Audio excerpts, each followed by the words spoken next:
आज बघा तुम्ही काय पाहिलं हो, थोडं सांगता का काय पाहिलं आरतीला? बघा पुरुष सेवेकरी कुठं आले? मुक वाटतंय ना सर्वांना आता? असं फ्री वाटतंय का? वाटतंय ना फ्री? पुरुष सेवेकरी पुढे आले, तिथे बॅरिगेट होतं, ते कुठे गेलं? हा आलंच नाही का? सगळ्यांना फ्री पाहिजे, फ्रीडम पाहिजे. काय पाहिजे? स्वतंत्र पाहिजे. आल्यानंतर केंद्रामध्ये आपलं केंद्र आहे. ताईने बघा आता फुलं गोळा केली. कोणतं ताई? हातवरती करा 1 मिनिटं. 1 दुसरे 2 बघा. त्याला किती आनंद वाटला. आम्हाला फुलांची सेवा दिली, मिळाली. बघा हे कोण करून घेतं? स्वामी करून घेत असतात. आणि नवीन सेवेकऱ्यांनी विचार केला तर सर्वांनी पुढे या आणि विचार केला तर आरती आज सगळ्यांनी म्हणली, बरोबर आहे का? कयशने एकट्याने आरती म्हणली आज? अनुभव कायला सांगा बरं आरतीचा? आज आपण आरती सर्वांनी म्हणली. कशी म्हणली? म्हणली ना सर्वांनी? काही जाताना एकट्यानंच म्हणली? हा म्हणली ना आपण सर्वांनी? बघा हा अनुभव विचार केला तर महाराज प्रत्येक सेवेकऱ्यांना देतात. विचार केला तर फक्त महाराजांच्या सेवेमध्ये राहणं येणं खूप सोपं आहे, पण टिकून राहणं त्याच्यापेक्षा अवघड आहे.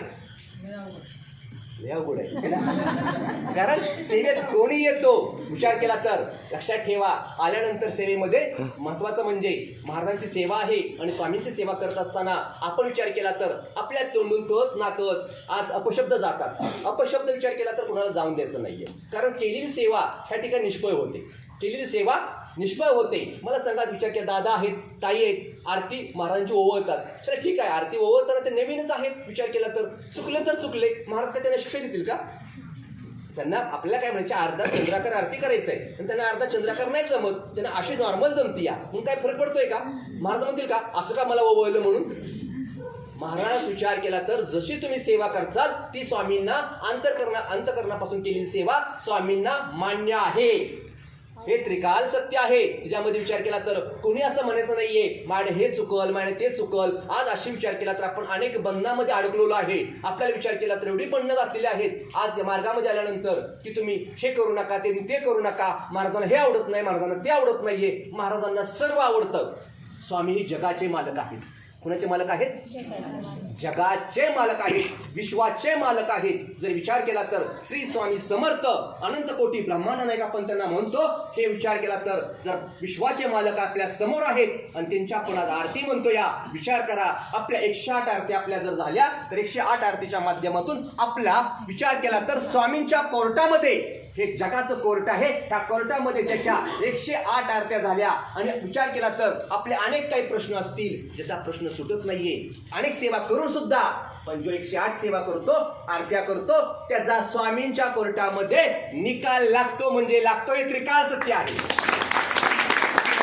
यासाठी स्वामींच्या आरतीला न चुकता विचार केला तर हजेरी लावणं गरजेचं आहे. कारण का स्वामींची जेव्हा आपण आरती करत असतो तेव्हा महाराजांचं लक्ष आपल्या कडे जातं आणि आपल्या चेहऱ्यावरती विचार केला तर अवतीभोवती एक वलय चक्र तयार होतं स्वामींचं. आणि आपल्या भोवती अनेक दोष फिरत असतात.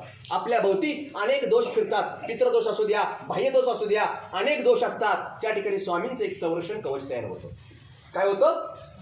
संरक्षण कवच तयार होतं. आणि त्या ठिकाणी विचार केला तर संरक्षण कवच तयार झाल्यानंतर 1 आठवड्यापुरतं स्वामी आपल्याला संरक्षण कवच देतात. लक्षात ठेवा, एखादं संकट आपल्यावरती जर खूप मोठे येणार असेल त्या ठिकाणी खंदा तुटणार, त्या ठिकाणी फक्त आपलं नख उडतं.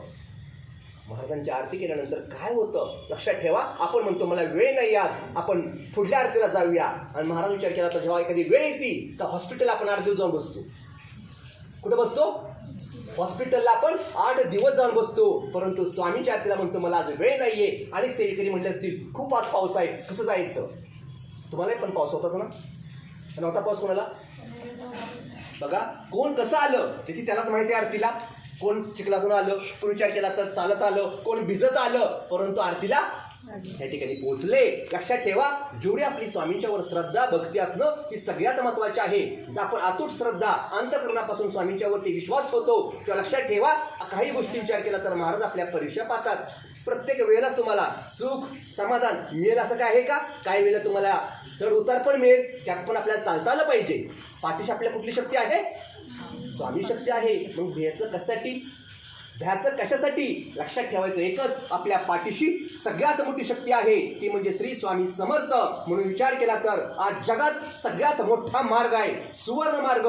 त्या मार्गात आपण आहोत. लक्षात ठेवा, आपण पाठीमध्ये जन्मामध्ये काही ना काहीतरी पुण्य केलं असेल. हा पुण्यवान सेवेकरांनाच विचार केला तर ह्या मार्गात श्री स्वामी समर्थ आणतात आणि त्यांच्या चरणापाशी आणतात. हे विचार केला तर आपण सगळ्यात मोठे पुण्यवान आहोत. पाठीमागच्या जन्मामध्ये महाराजांच्या बरोबरचं आपलं सेवेकऱ्यांचं नातं काही ना काहीतरी असेल, म्हणून पुन्हा स्वामीने आपल्याला ह्या जन्मामध्ये सुद्धा ह्या ठिकाणी एकत्र आणलेलं आहे. आपल्यासारखा श्रीमंत जगात कोणच नाहीये, कारण आपण स्वामींचे भक्त आहोत. आपण कोणाचे भक्त आहोत? स्वामींचे भक्त आहोत. लक्षात ठेवा, ही डिग्री मिळायला आज विचार केला तर करोडो सेविकरी तडपडतात. मार्ग तर म्हणजे आपल्याला कुठे चांगला मार्ग मिळेल त्यासाठी तडपडतात. लक्षात ठेवा, जगातला सुवर्ण मार्ग एकमेव आहे, तो म्हणजे श्री स्वामी समर्थ. म्हणून विचार केला तर ह्या मार्गामध्ये येणं खूप सोपं आहे, टिकून राहणं त्याच्यापेक्षा अवघड आहे. म्हणून विचार केला तर मला एकच म्हणायचं आहे की सेवा करत असताना महाराजांची आज बघा, मनाने सेवा, अंतःकरणातून सेवा, 11 माळी जप, 3 अध्याय आणि कालभैरव अष्टक. आज जर विचार केला तर श्री स्वामी समर्थ पुस्तक ग्रुपवरती कोण कोण आहात?